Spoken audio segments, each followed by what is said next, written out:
தமிழர்களோட வீர விளையாட்டான ஜல்லிக்கட்டு மாதிரியே சிலம்பாட்டத்தையும் இன்றைய தலைமுறையினருக்கு இடையே எடுத்து செல்லும் வகையில் நாமக்கல் மாவட்டத்தில் இருக்கும் அரசு பள்ளி ஒன்றில் மாணவர்களுக்கு சிறப்பு பயிற்சி அளிக்கப்பட்டு வருது. பள்ளியில் பயிற்சி பெற்ற மாணவர்கள் குடியரசு தின நிகழ்ச்சியில் பங்கேற்று சிலம்பாட்டத்தில் ஈடுபட்டாங்க. இது குறித்த ஒரு செய்தி தொகுப்போட இன்றைய ரிப்போர்ட் 18 நிகழ்ச்சியை நிறைவு செய்யலாம். தொடர்ந்து இணைந்திருங்கள். இது நியூஸ் 18 தமிழ்நாடு.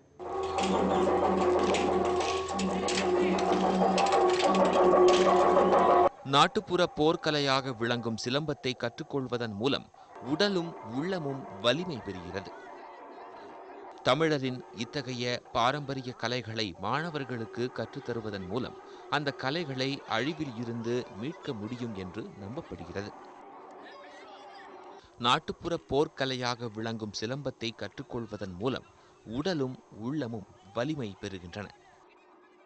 இதன் அடிப்படையில் நாமக்கல் மாவட்டம் நரசிம்மன்புதூர் அரசு தொடக்கப்பள்ளி மாணவர்களுக்கு பள்ளியின் சார்பில் சிலம்பம் கற்றுத்தரப்படுகிறது.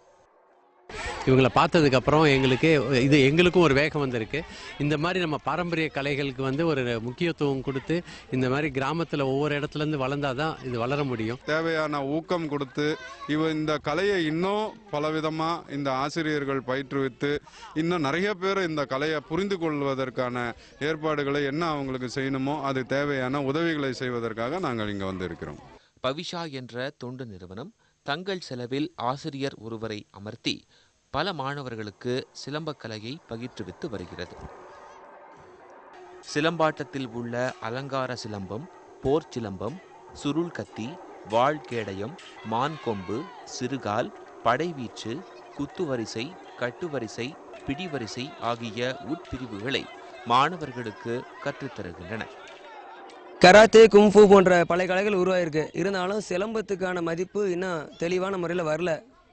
எத்தனையோ கலைகள் பார்த்தீங்கன்னா சினிமா துறையில் பார்த்தீங்கன்னா கூட கராத்தே, கும்ஃபு காமிக்கிறாங்க. இன்னைக்கு சிலம்பத்தை பற்றி ஒரு சுவடு கூட நம்ம வரல. அதனால சிலம்பக்கலை செய்கிறதுக்கான முயற்சியை நம்ம தமிழர்களாக ஈடுபடணும். இது போன்ற பயிற்சிகளை கற்றுக்கொள்வதால் மனதை ஒருநிலைப்படுத்த முடிவதாகவும் படிப்பில் கூடுதல் கவனம் செலுத்த முடிவதாகவும் மாணவர்கள் கூறுகின்றனர்.